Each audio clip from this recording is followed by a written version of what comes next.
이 시간 우리가 주신 하나님의 말씀은 민수기 말씀입니다. 민수기 18장 말씀을 함께 보겠습니다. 민수기 18장 25절부터 32절까지의 말씀입니다. 민수기 18장 25절부터 32절까지의 말씀을 우리 한 절씩 교독하겠습니다. 교독합니다. 여호와께서 모세에게 말씀하여 이르시되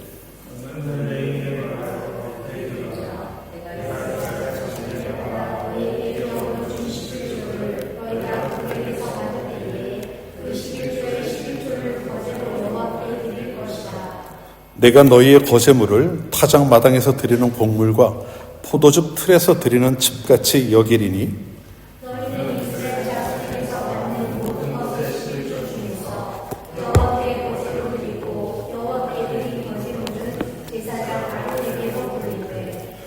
너희가 받은 모든 헌물 중에서 너희는 그 아름다운 것 곧 거룩하게 한 부분을 가져다가 여호와께 거제로 드릴지니라.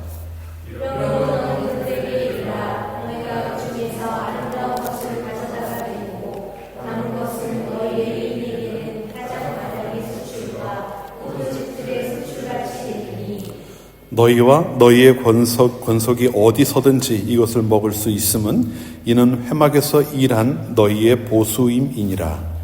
너희가 주 아름다운 것을 베풀어 드린즉 이로 말미암아 죄를 담당하지 아니할 것이라. 너희는 이스라엘 자손의 소문을 더럽히지 말라. 그리하여야 죽지 아니하리라. 아멘. 조금만 볼륨을 낮춰줄래요? 네, 오늘 제목 11조를 드리라 하는 내용입니다.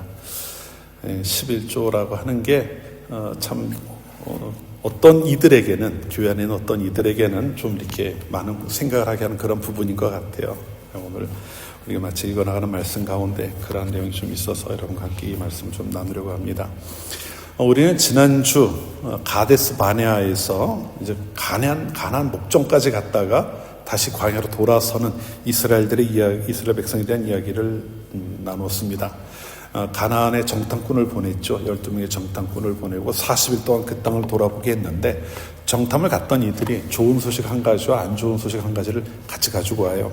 좋은 소식이라고 하는 것은 그 땅이 하나님이 말씀하셨던 것처럼 적과 꿀이 흐르는 땅이었다라고 하는 겁니다. 그런데 안 좋은 소식도 있었죠. 그 땅에 있는 거민들이 너무 강하고 그들을 자기들이 어떻게 해볼 수 있는 상대가 아니다라고 하는 이러한 이야기를 전합니다. 땅은 너무나도 좋은데 그 땅을 우리 힘으로는 취할 수가 없어. 이런 이야기를 듣게 된 이스라엘 백성들이 순식간에 절망에 빠지고 이제 온갖 이제 모세와 아론 또 하나님을 향해서까지도 원망하는 이러한 모습들이 이어지게 되죠. 그리고 급기야 우리 다 포기하고 그냥 애굽으로 돌아가자. 그것을 사는 게 낫겠다. 여기서 죽는 것보다 이제 이런 이야기를 합니다. 거기까지 우리가 지난주에 이제 다뤘던 이야기예요. 그리고 그 뒤에 좀 내용을 많이 건너뛰었습니다만 간략하게 좀 정리해보면 이런 이야기예요. 하나님께서 이스라엘 백성들을 위해 정탐을 갔던 그들이 가나안을 40일 동안 돌아보거든요. 40일 동안 돌아보는데 그 하루를 1년으로 계산하는 겁니다. 그래서 이스라엘 백성들이 광야에서 40년을 지내게 하시겠다 이렇게 말씀하셔요. 여기에는 40일을 40년으로 환산했다는 의미도 있지만 출애굽 세대가 광야에 가나안에 들어가지 못하게 하겠다라는 이런 의도가 담겨져 있기도 합니다. 그래서 실제로 출애굽 당시 만 20세가 넘었던 이들로서는 가나안에 들어가는 이들이 아무도 없죠. 오직 여호수아와 갈렙만이 예외가 됩니다.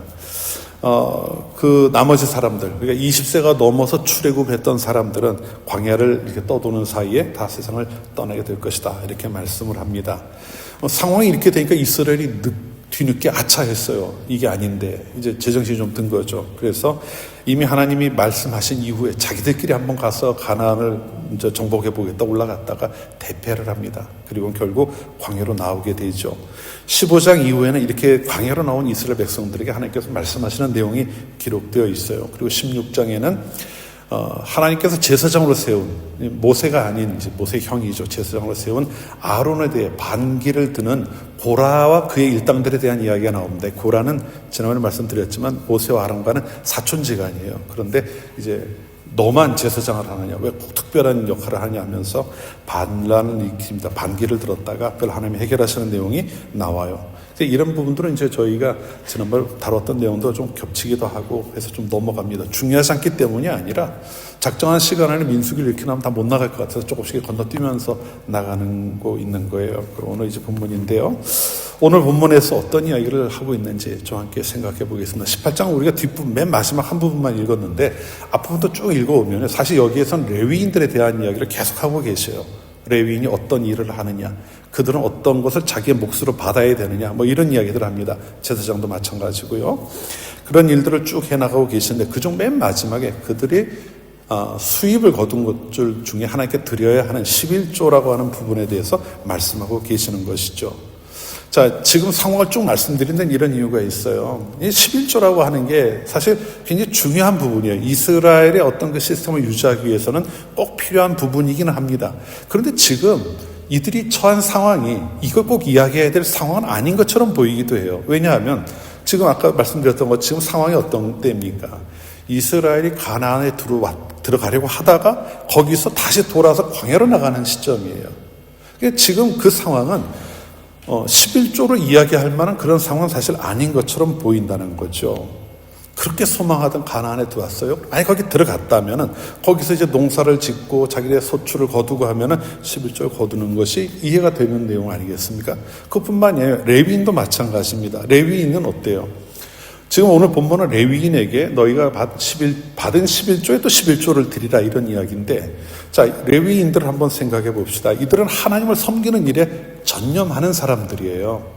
12지파 중에 하나님께서 한 지파를 빼내서 너희는 나를 섬기는 일에 전념하라고 그 일을 맡겨주셨습니다. 그리고 그들에겐 기업을 주지 않는다 그러셨어요. 땅을 주지 않는다는 얘기예요. 땅을 분배해 주지 않고 너희들의 기업은 내가 될 것이다. 이런 말씀을 레위인에게 들려주셨단 말이에요. 그러니까 어떤 이야기입니까? 이스라엘 백성들이 가나안에 들어가 땅을 다 찾아 흩어질 거예요. 그런데 레위 지파는 그 중에 땅을 분배받는 것이 아니라 12지파가 흩어진 가운데 곳곳에 흩어져 살면서 하나님을 섬기는 일, 또 하나님의 말씀을 이스라엘 백성들이 가르치는 이 일에 전념하며 살아가야 되는 그러한 사람들이었다는 거죠. 그러니 지금 광야를 막 움직여가는 상황에서 하나님의 성막을 중심으로 이스라엘이 진을 치고 있는 거잖아요. 그리고 하나님께서 모세에게 말씀하시면 그걸 모세가 직접 백성들에게 전하는 이런 상황이었단 말이에요. 그러니까 성막에서 제사할 때 제사장을 돕는 역할을 할 수 있을지 몰라도 그 외에 다른 일로 섬기는 상황은 지금 아닙니다. 그러니까 일도 그렇게 많은 비중을 차지하는 일이 있는 것도 아니었어요.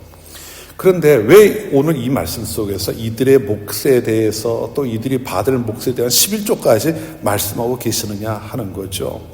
오늘 이 이야기 속에 사실 중요한 의미 두 가지를 담아 하나님께서는 이스라엘 백성들에게 말씀하고 계시는 겁니다. 그걸 보지 못한다면 그냥 11조 이야기 나오면 또 돈 내려내 이러고 넘어가기 쉬운데요. 그게 아니에요. 여기서 오늘 그 내용을 좀 한번 자세히 여러분과 살펴보려고 합니다. 자, 첫 번째 두 가지를 여러분과 좀 생각해 보려고 하는데, 첫 번째는 이게 말로는 11조에 대한 이야기예요. 하나님께서 11조를 드리라. 그리고 11조를 드리라고 하는 말의 전제는 이스라엘도 11조를 드린다는 게 전제가 되어 있는 것 아닙니까? 그런데 이스라엘 민족도 그렇고 레위 지파도 그렇고 어느 누구도 11조를 드릴 수 있는 상황은 아닙니다. 왜 그럴까요? 수입이 없어요. 이들이 살아가면 지금 얻는 모든 것들은 하나님께서 직접 내려주시는 것들밖에 없는 겁니다. 만나를 매일 받죠. 근데 그 11조 떼는 게 아니잖아요. 하나님 그냥 베풀어 주신 거고 하루 먹을 것만 준비하라고 하셨거든요. 이들이 지금 다니는 이 과정에서는 이러한 것들이 좀 필요한 이런 상황이 아니었다는 거예요. 오히려 하나님이 그들을 지금 광야로 내모시면서 앞으로 40년 동안 또 이들을 먹여야 하는 이런 상황에 놓이게 된 겁니다. 이거는요, 지금 이스라엘 민족이 광야를 향해 나가는 그들의 범죄함으로 인해 광야로 다시 나가야 되는 상황에 놓여 있지만 하나님께서는 그 과정 속에서 내가 너희들을 앞으로 40년 동안 책임질 거라는 말씀을 하시는 것과 다르지 않아요. 하나님이 이렇게 일을 해가시는 모습을 보면은 이러한 장면이 종종 나옵니다. 지금 이스라엘을 하나님께서 광야로 내보내시는 거잖아요. 가나안 목전에 왔다가. 그런데 그 자리에서 앞으로 너희가 가나안에 들어가게 될 40년 후에를 염두에 둔 이야기를 하고 계신다는 거예요. 잘 이해가 안 가죠. 너희들이 이제 광야로 나가니 이렇게 해야 된다. 이 얘기를 하시는 게 아니라 너희들이 지금은 나가지만 40년엔 다시 광야로 돌아오게 할 것이라고 하는 인도하심에 대한 이야기를 하고 있다는 겁니다. 이런 경우가 또 어디 나오나 하면은요. 처음 사람이 지음을 받았을 때 어디에 두셨습니까? 사람을 만드신 하나님이 에덴 동산에 두셨단 말이에요. 근데 이들이 여기서 하나님이 금하신 일을 해요. 동산 중앙에 있는 나무 열매는 먹지 말라는 요것만 단서를 두시고 무제한적인 자유를 허락해 주셨습니다. 그런데 그들이 결국 그걸 어기잖아요. 그래서 에덴에서 쫓겨나죠. 그런데 하나님이요, 그들이 에덴에서 쫓겨날 때 어떤 이야기를 하시는지 아십니까? 너희가 수고하여 열매를 거둘 것이고 해산의 고통을 이런 얘기 쭉 하셔요. 그런데 뱀을 저주하는 장면에 가면요, 창세기 3장 15절을 보면 조금 다른 이야기를 하십니다. 그때 해당되는 이야기가 아니에요. 여자의 후손이 너의 머리를 상하게 할 것이고 너의 후손이 여자의 후손의 발꿈치를 상하게 할 것이다. 이 말씀을 하셔요. 이게 원시복음이거든요. 다시 말하면 무슨 이야기인가 하면은 하나님께서는 인류가 타락하고 에덴 동산에 쫓겨나는 그 대목에서 그들의 구원에 대한 이야기를 하고 계신다는 거예요. 내가 너희를 다시 구원할 거야. 때가 되면 내가 이렇게 할 거야 라는 말씀을 하신 거죠.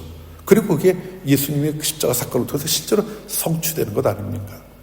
마찬가지예요. 오늘 본문에서도 레위인들을 향해 그들의 직무나 11조나 이런 어떻게 보면 지금 당장 그들과 별로 상관없는 것처럼 보이는 일이에요. 하지만 하나님께서는 뭐를 염두에 두고 계시나 하면은 그들이 다시 들어와 그 땅에서 자리 짓게 될 그날에 대한 말씀을 하고 계시는 겁니다. 좀 다른, 지금 그들이 처해 있는 상황에는 잘 맞지 않아 보이지만 하나님의 계획하심이 드러나는 그러한 말씀을 하는 거죠. 26절을 한번 같이 볼까요? 26절입니다.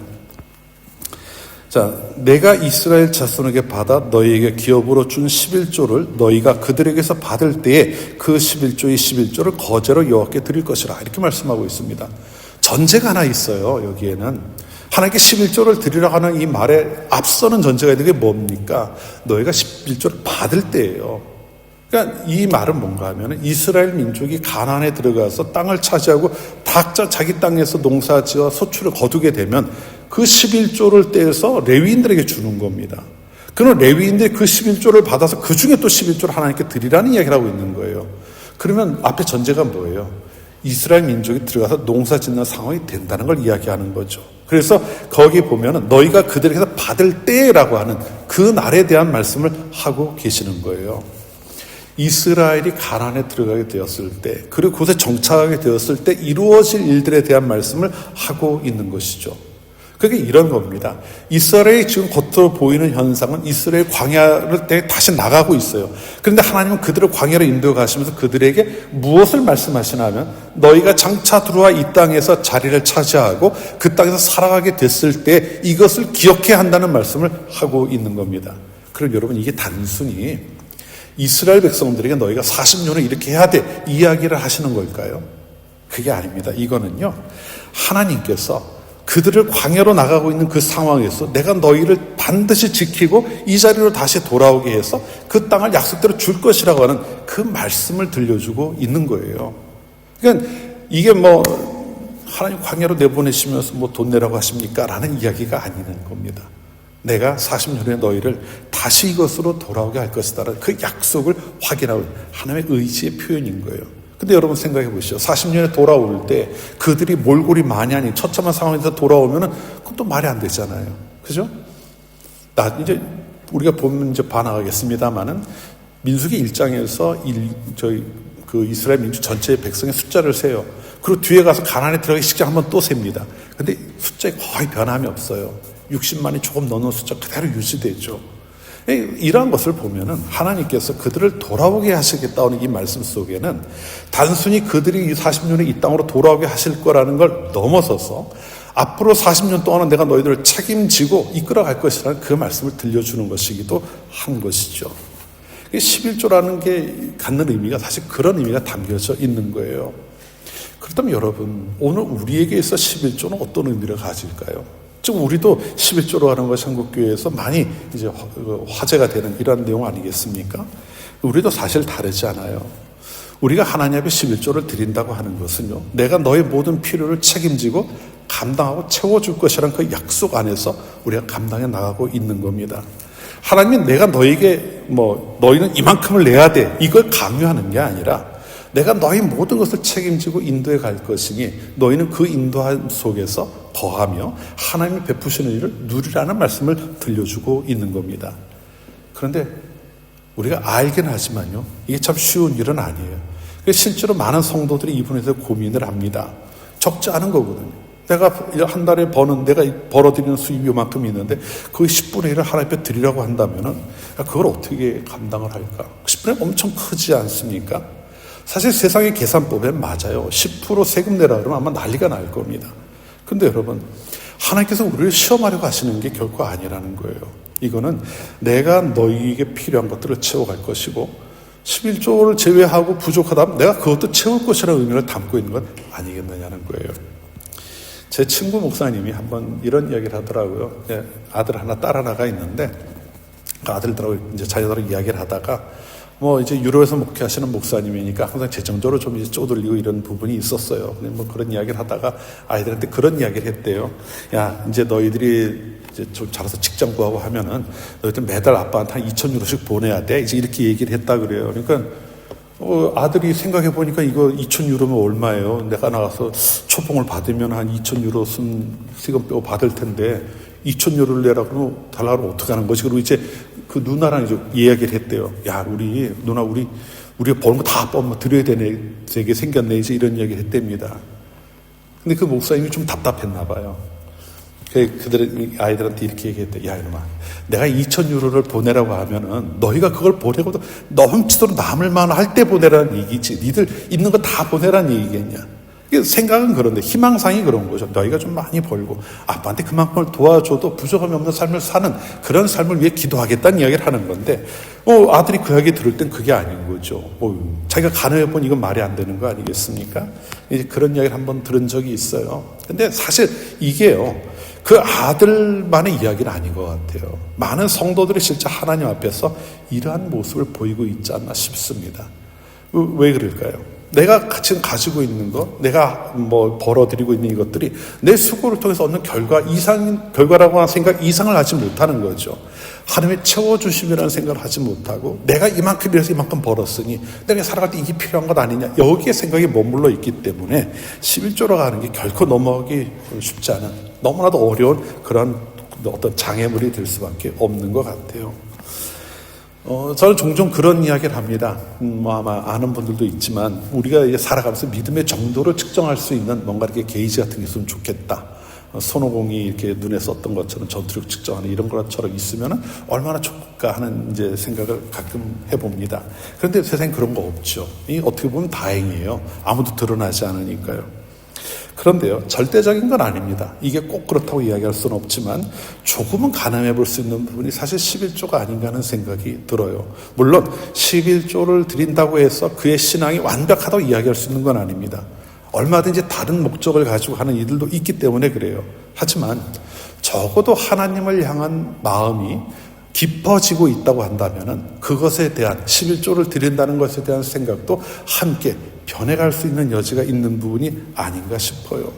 왜냐하면은 11조를 드리는 데서 가장 기본이 되는 생각은요, 하나님께서 나의 삶을 책임지고 계신다는 걸 인정하는 때 시작이 되는 것이기 때문에 그렇습니다. 여러분 한번 생각해 보십시오. 하나님이 우리에게 만약 11조를 드리라고 말씀하시는데 나는 그거에 대해서 어떻게 반응을 할 수 있느냐는 거죠. 물론 여러분 중에는 아직 수입이 없는 일도 많아요. 그러니까 아직 구체적인 고민이 아닐 수도 있겠지만 성도로 살아가며 이 부분에 대한 고민은 우리가 끊임없이 해나가야 될 것이 아닌가 하는 생각이 듭니다. 다른 게 아니에요. 내가 정말 내 삶을 통해 하나님께서 내 삶을 책임지고 인도하여 가신다는 것을 고백하고 있느냐는 겁니다. 그걸 믿고 있느냐는 거죠. 말은 그렇게 하지만 실제로는 내가 살아가는 것이라고 고집하며 살아가는 모습은 있지 않은지를 우리가 점검해 볼 수 있어야 할 것 같아요. 그리고 하나님이 왜 그것을 우리에게 말씀하셨는지 좀 더 깊이 이해하면서 또 순종까지 이룰 수 있는 우리들이 되어야 하겠습니다. 자, 두 번째로 생각해 볼 수 있는 것은요, 11조가 갖는 어떻게 보면 가장 중심이 되는 이유 또는 목적이 아닐까 싶어요. 이것은 하나님이 주인이시라는 걸 인정하는 겁니다. 다윗은요, 하나님을 위한 성전을 건축하려고 했어요. 이제 나라를 어느 정도 부강하게 세우고 주변에 있는 나라들 다 이제 잠재웠죠. 병합할 수 있는 나라는 병합하고 다 굴복을 시켰습니다. 그리고 성전을 건축하겠다는 계획을 세워요. 근데 하나님이 막으셔요. 너는 피를 많이 흘린 자다. 전쟁에 나가 전쟁을 많이 하면서 많은 피를 흘린 자이기 때문에 너가 성전을 건축하는 게 아니라 너의 아들 솔로몬이 성전을 건축할 것이다 라는 말씀을 하십니다. 그러니까 다윗은 자기가 할 수 있는 게 없잖아요. 성전을 건축하는 거 하나님께서 솔로몬을 시키겠다고 하셨으니까요. 그래서 다윗이 뭘 하나 하면은요, 하나님의 성전을 건축할 수 있는 모든 여건을 준비하기 위해 최선을 다합니다. 그래서 온갖 물자들을 다 모아요. 금, 은, 동 같은 것들, 성전을 건축하는 데 쓰이는 것들을 다 모아놓습니다. 그리고 그 금을 5,000달란트가 6,000달란트를 모았다 그래요. 근데 여러분, 한 달란트가 30kg 정도 되거든요. 32kg 정도로 추정을 하는데, 그러면 금이 몇 톤일까요? 100몇십 톤인가 이렇게 모아놓은 거예요. 성전 건축을. 그래서 실제로 당시 기록들을 보면은요, 예루살렘을 이렇게 탁 올라서 고개를 넘어서면은 그 성전이 금빛으로 번쩍였다는 기록들도 있어요. 그러니까 금으로 이렇게 발라버린 거죠, 완전히. 하나님 성전을 짓기 위한 모든 준비를 다 합니다. 그리고 너무나도 많은 걸 준비해 놓는데요. 그렇게 다 준비하고 난 다음에 다윗이 하는 고백이 있어요. 다윗이 하나님을 찬양하면서 고백하는 게 있는데, 그게 역대상 29장 11절에 나오는 내용입니다. 우리 같이 한번 읽어볼게요. 역대상 29장 11절 안 들어갔나요? 예. 같이 한번 읽어볼까요? 여호와여, 위대하심과 권능과 영광과 승리와 위엄이 다 주께 속하여 싸우니 천지에 있는 것이 다 주의 것이로소이다. 여호와여, 주권도 주께 속하여 싸우니 주는 높으사 만물의 머리이심이니이다. 아멘. 무슨 이야기예요? 온 세상이 다 하나님의 것입니다 라는 걸 고백하는 거예요. 내가 이렇게 많은 걸 준비했어요. 이거 콩치살만 하잖아요. 그런데 그게 아니에요. 모든 것이 다 하나님께 속한 것입니다. 나는 그것을 구별해 하나님께 다시 돌려드릴 뿐입니다 라는 고백을 하고 있어요. 근데 이게 뭐 사실 다윗만의 고백이겠어요? 하나님이 온 세상을 지으셨는데, 아무것도 없는 데서 모든 걸 창조하셨는데 그 모든 것이 하나님께 속했다고 하는 것, 그건 당연한 결과 아니겠습니까? 근데 11조라고 하는 건요, 바로 이 사실을 인정하는 거예요. 우리가 세상에서 마주하며 또 누리며 살아가는 모든 것이 하나님께 속한 것이다라고 하는 걸 인정하는 것이라는 겁니다. 요즘 한국에서 이렇게 가끔 들려오는 이야기들 보면은 11조 폐지론 또는 11조 무용론을 이야기하는 이들이 좀 있어요. 목회자들 중에도 있고 성도들 중에도 있는 것 같아요. 근데 그들이 이야기하는 것 중에 이제 주되게 이야기하는 근거 중에 하나는 이런 겁니다. 11조가 성전 제도를 유지하기 위해 만들어진 그러한 하나의 제도라는 거예요. 하나님께 성전을 세우시고 레위인을 따로 구별하셔서 거기서 일하게 하셨잖아요. 그러니 그들을 위해 만들어진 11조란 말이에요. 그들이 하나님의 기업이 되셨기 때문에 하나님께서 11조를 레위인들에게 주게 하셨고 레위인들은 그걸로 살아가게 하신 겁니다. 그러니 그 성전이 유지되는 과정에서 필요한 것이 11조였기 때문에 지금 성전이 없어졌잖아요. 주 70년 티투스라고 하는 로마 장군에 의해 성전이 완전히 파괴되어 버리고 말아요. 두 번째로 파괴가 된 거죠. 그리고 난 이후에는 더 이상 성전 제사가 없습니다. 레위인도 더 이상 존재하지 않죠. 성전에서 역할하는 이들이 없어요. 그러니까 11조는 더 이상 의미가 없는 것이다 라는 이야기를 합니다. 일견 맞는 것처럼 보여요. 그리고 많은 이들이 거기에 동의하는 듯한 모습도 보입니다. 그런데요, 정말 그럴까요? 오늘 본문 27절 이하에서 보면은요, 실제로 하나님께서 하시는 말씀도 그 11조를 이야기하시면서 레위인에게 주고 레위인이 그걸 살아가고 이런 이야기를 계속 하고 계셔요. 그리고 성전 제도가 마치 11조를 통해서 지탱되는 것처럼 보이기는 합니다. 그런데요, 이 이야기에는 아주 중대한 허점이 하나가 있어요. 오류가 있습니다. 그게 뭔가 하면은 잘못된 근거를 가지고 있다는 거예요. 11조를 성전 제도를 유지하기 위해 만드신 하나님이 만드신 제도다, 이렇게 이해하는데 문제가 있다는 겁니다. 왜 그럴까요? 사실 11조가 정말 성전 제도를 유지하기 위해서 만들어진 것이라고 한다면은 성전이 세워지고 난 이후에 11조 제도가 만들어졌을 거예요. 그렇죠? 그리고 성전 제도를 준비한 과정에서 만들어졌을 겁니다. 그리고 출애굽기 이후로 쭉 읽어나가면서 보면 그게 맞는 것처럼 보여요. 하나님께 성막을 만드시고 또 성막을 만드시면서 앞으로 레위인들을 구별해 일하게 하실 것이며 나를 섬기게 하실 것이며 또 그 이후에 그들을 위해 11조를 드리게 할 것이다라는 말씀을 하셨으니까요. 그런데요, 출애굽기부터 보면 그게 맞습니다만 조금 더 앞으로 거슬러 올라 창세기부터 보면 이야기가 좀 달라집니다. 왜냐하면요, 창세기 14장에서 이미 11조에 대한 이야기가 나와요. 누굽니까? 아브라함이 나와요. 아브라함이 하나님의 제사장이었다. 하나님의 거룩한 제사장이었다고 했던 멜기세덱이라고 하는 사람에게 자기가 전쟁에서 얻은 전리품 10분의 1을 11조로 드렸다는 이야기가 나옵니다. 성전이 건축되기 한참 전이에요. 성전이라고 하는 게 뭐 꿈에도 보이지 않던 그런 때입니다. 레위인도 없었어요. 아직 레위도 태어나지 않은 그런 시기인데 하나님께서 이미 그때 11조에 대한 말씀을 보여주고 계신다는 거예요. 아브라함을 통해서 말이죠. 다시 말하면은 11조는 단순히 성전 제도를 유지하기 위해 만드신 제도가 아닙니다. 혹은 가나안에 들어가서 땅을 분배받지 못한 채 하나님을 섬기는 일을 위해 전념해야 하는 레위 지파를 위해 따로 만들어 놓으신 그런 제도도 아니라는 거예요. 더 정확한 이야기는 이미 존재했던 11조라는 제도를 하나님께서 그 당시 필요에 따라 레위인들을 위해 사용하게 하셨던 겁니다. 사용하시는 분은 받으신 하나님이 하시는 거니까요. 그렇다면 11조의 원래 목적 혹은 그 의미는 무엇일까요? 거기는 어떤 의미를 담고 있기에 이것이 우리에게 그렇게 도전이 되는 것이고 또 계속 우리가 고민해야 하는 그런 문제가 되는 걸까요? 바로 앞에서 서두에서 말씀드렸죠. 두 번째 대지에 서두에서 말씀드렸던 것처럼 11조의 가장 중요한 의미는 하나님의 주인 되심을 인정하는 것이라는 겁니다. 하나님이 모든 것의 주인이 되십니다.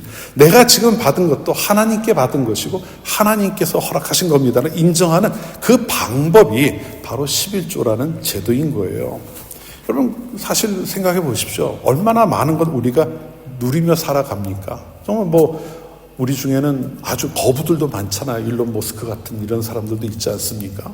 근데 그들이 아무리 많은 걸 누리더라도 이 세상 떠날 때는 어떻게 해야 돼요? 다 놓고 갑니다. 아무도 가져갈 수 있는 게 없어요. 우리가 사용할 뿐이지 어느 것도 내가 영원히 들고 갈 수 있는 건 없다는 거 아닙니까? 우리가 그러한 하나님의 주인 되심을 인정하고 내가 그 모든 것을 하나님께 허락받아 누린다고 하는 것을 인정하는 자들이 내가 인정하는 그 마음을 표현하는 방법이 바로 11조인 거예요. 그리고 이건 하나님께서 우리에게 요구하시는 것이기도 했습니다. 우리의 모든 것의 주인이 되시는 분이시기에 그 10분의 1은 열의 하나는 내 것이다 라는 말씀을 반복하고 계시죠. 레위기 27장 30절 말씀을 한번 볼까요? 레위기 27장 30절 말씀입니다. 같이 한번 읽어보죠. 그리고 그 땅의 10분의 1, 곧 그 땅의 곡식이나 나무의 열매는 그 10분의 1은 여호와의 것이니 여호와의 성물이라. 아멘. 하나님께서 모르시지 않으셨을 거예요. 이스라엘 가나안에 들어서 농사를 짓게 될 때 그들이 거두는 것의 10분의 1이라고 하는 것이 그들에게 얼마나 큰 것인지를 모르시지 않았을 겁니다. 그런데도 하나님께서 분명하게 말씀하셔요. 너희가 이제 가나안에 들어가게 돼서 거기에서 너희가 거두는 모든 것의 10분의 1은 내 것이다. 내가 너에게 준 것임을 잊지 말고 그것을 인정하는 삶을 살라는 말씀을 하고 있는 거죠. 그리고 이것을 지키지 않는 것에 대해서도 아주 엄히 말씀하시기도 해요. 말라기를 한번 보겠습니다. 말라기 3장 8절이에요. 같이 보죠. 같이 읽어볼까요? 사람이 어찌 하나님의 것을 도둑질하겠느냐? 그러나 너희는 나의 것을 도둑질하고도 말하기를 우리가 어떻게 주의 것을 도둑질하였나이까 하는도다. 이는 또 11조와 봉헌물이라. 아멘. 이 도둑질이라고 하는 아주 어떻게 보면 강한 표현을 쓰고 계셔요. 그만큼 이것이 심각한 문제임을 보여주시는 거겠죠. 물론 본문에는 11조 외에 봉헌물이라고 하는 것도 언급을 하고 있어요. 11조에 드리는 모든 드리는 예물들이 되겠죠. 그런데 읽어보면요, 문맥에서 가장 관심을 두고 있는 건 11조입니다. 뒤에도 이 11조 대한 얘기가 계속 이어지고 있죠. 다시 말하면 이 지금 읽었던 두 개의 구절은 다른 게 아니에요. 성경이 기본적으로 우리에게 보여주고 있는 것은 우리가 살아가면 누리는 모든 것이 다 하나님의 것임을 하나님께서 확인하시는 거예요. 그리고 너희들도 그걸 인정하는 삶을 살라는 겁니다. 물론 이렇게 이야기할 수 있어요. 우리가 마음으로 인정하고 살아가면 되는 거 아닙니까? 그런데 여러분, 우리 마음이 변하는 걸 우리도 몰라요. 하나님이 그걸 눈으로 보이게 하라는 말씀을 하고 있는 겁니다. 근데 여러분, 이걸 지켜나가는 게 사실 성도들에게서 결코 쉽지 않은 일일 거예요. 하지만 그것이 갖는 의미가 내가 하나님으로부터 하나님께서 나에게 주시는 은혜 안에 살아가는 존재이고 내가 누리고 지금 사용하는 모든 것도 하나님께서 나에게 주신 것이라는 것을 믿는다면, 정말 인정한다면 그 사람 앞에 드리는 것을 즐겨하는 자가 되어야 함을 말씀하고 있는 것이죠. 아까 앞에 말씀드렸던 것처럼 11조는 어떤 상황 때문에 변화되고 가는 이런 내용이 아니에요. 이게 만일 성전 제도라 어떤 하나 제도를 위해 만들어진 것이라고 한다면은 상황이 바뀌면 없어지면 됩니다. 그건 그들의 말이 맞아요. 하지만 그렇지 않다는 거예요. 이게 제도로서 어느 하나를 그 성전 제도를 유지하기 위해 만든 것이 아니라 보다 더 근본적으로 하나님께서 이 세상을 창조하시고 우리에게 모든 걸 허락하셨다고 하는 것을 인정하는 삶을 살아가는 데 필요한 것이기 때문에 이것은 상황에 의해 좌우되는 것이 아님을 말씀하고 있는 겁니다. 사랑하는 성도 여러분, 사실 11조는 많은 성도들이 오늘도 고민하는 그런 문제이긴 해요. 저도 살아보니까 수입의 10분의 1이라고 하는 게 결코 쉬운 일이 아닙니다. 어떤 분은 그런 이야기를 해요. 내가 지금 적게 버니까 좀 더 많이 벌면 하겠다고. 근데 여러분, 많이 벌게 되면 그게 커져요. 정말 어렵습니다. 적을 때는 적어서 힘들고 많을 때 많아서 어려운 거예요. 하지만 분명한 것은 그것을 하나님 앞에 드릴 때 적어도 제가 살아오는 삶을 통해 경험한 것은 그것 때문에 삶에 영향을 받지는 않게 하시더라는 거죠. 아까 처음 말씀드렸던 것처럼 책임지신다는 겁니다. 하나님이 우리에게 뭐 없어서 도와달라고 요구하시는 게 아니잖아요. 얼마든지 채워줄 수 있는 분이죠. 그러나 하나님께서는 너희가 그렇게 행하는 것을 보기를 원하신다는 말씀을 하고 있는 겁니다. 11조는 우리가 하나님의 주인 되심을 인정하는 방법이에요. 그 길입니다. 그리고 더 나아가서 거기서 끝나는 게 아니라 하나님께서는 우리의 삶을 결국 부족함이 없이 인도하신다는 약속도 함께 주고 계시는 거예요. 그러니 우리의 마음이 어떻게 향해야 될지, 무엇을 고민해야 될지를 다시 한번 새롭게 하는 이 시간이 되시기를 바랍니다. 당장은 고민이 된다 할지라도 하나님께서 이걸 가지고 좀 씨름할 필요가 있어요. 하나님, 정말 모든 것이 하나님에서 왔음을 고백하는데 제가 이 부분을 인정하는 모습으로 살아갈 수 있도록 내 마음을 담대하게 해달라고 기도하십시오. 그리고 그렇게 살아가면서 내가 10분의 1을 드리는데 과연 살 수 있을까 하는 이러한 의구심이 들 수도 있겠지만 그것마저도 하나님께서 해결하신다고 하는 것을 믿고 믿음의 길을 걷는 성도님이 되시기를 바랍니다. 예수님 말씀하셨죠. 하나님의 것은 하나님께, 가이사의 것은 가이사에게라고요. 우리에게도 그 말이 적용되지 않을까 싶어요. 하나님의 것은 하나님께, 나의 것은 내가, 이렇게 할 수 있지 않을까요? 오늘 이 자리에 함께 하신 여러분들, 하나님께서 우리가 들려주신 말씀이 무엇인지를 생각하고 우리가 하나님 부어주신 복 안에 살아가고 있다는, 은혜 안에 살아가고 있다는 것 사실을 항상 경험하고 또 누리는 모두가 되시기를 바랍니다. 그리고 그것이 하나님 앞에 구체적으로 표현되는 데까지 나아갈 수 있는 모두가 되시기를 주님의 이름으로 축원합니다. 기도합시다. 하나님 아버지, 광야 가운데 헤매던 이스라엘 백성들, 하나님께서는 끝까지 포기하지 않으시고 그들을 다시 가나안으로 인도하시겠다는 약속을 주셨습니다. 오늘 저희에게도 하나님께서는 동일한 은혜를 베풀고 계시며 또 저희의 삶을 항상 책임지고 계십니다. 그 사실을 온전히 믿고 살아가는 저희들이 되게 하옵소서. 세상의 계산보다 또 저희가 바라보는 그 어떤 것보다 하나님의 그 약속을 더 믿고 신뢰하는 모두가 되게 하시고 하나님께서 저희의 삶의 주인이 되심을 항상 고백하는 성도들이 되게 하옵소서. 저에게 주신 모든 것들이 하나님께로부터 왔음을 기억하며 하나님의 것은 언제나 구별해 하나님께 드릴 줄 아는 믿음과 또 말씀에 순종하는 그런 성도들 되게 하옵소서. 살아가는 일상 속에서 불평과 염려보다 감사와 신뢰로 살아가게 하시고 언제나 하나님의 은혜 안에 거하는 그런 성도들 되게 하옵소서. 예수님의 이름으로 기도합니다. 아멘.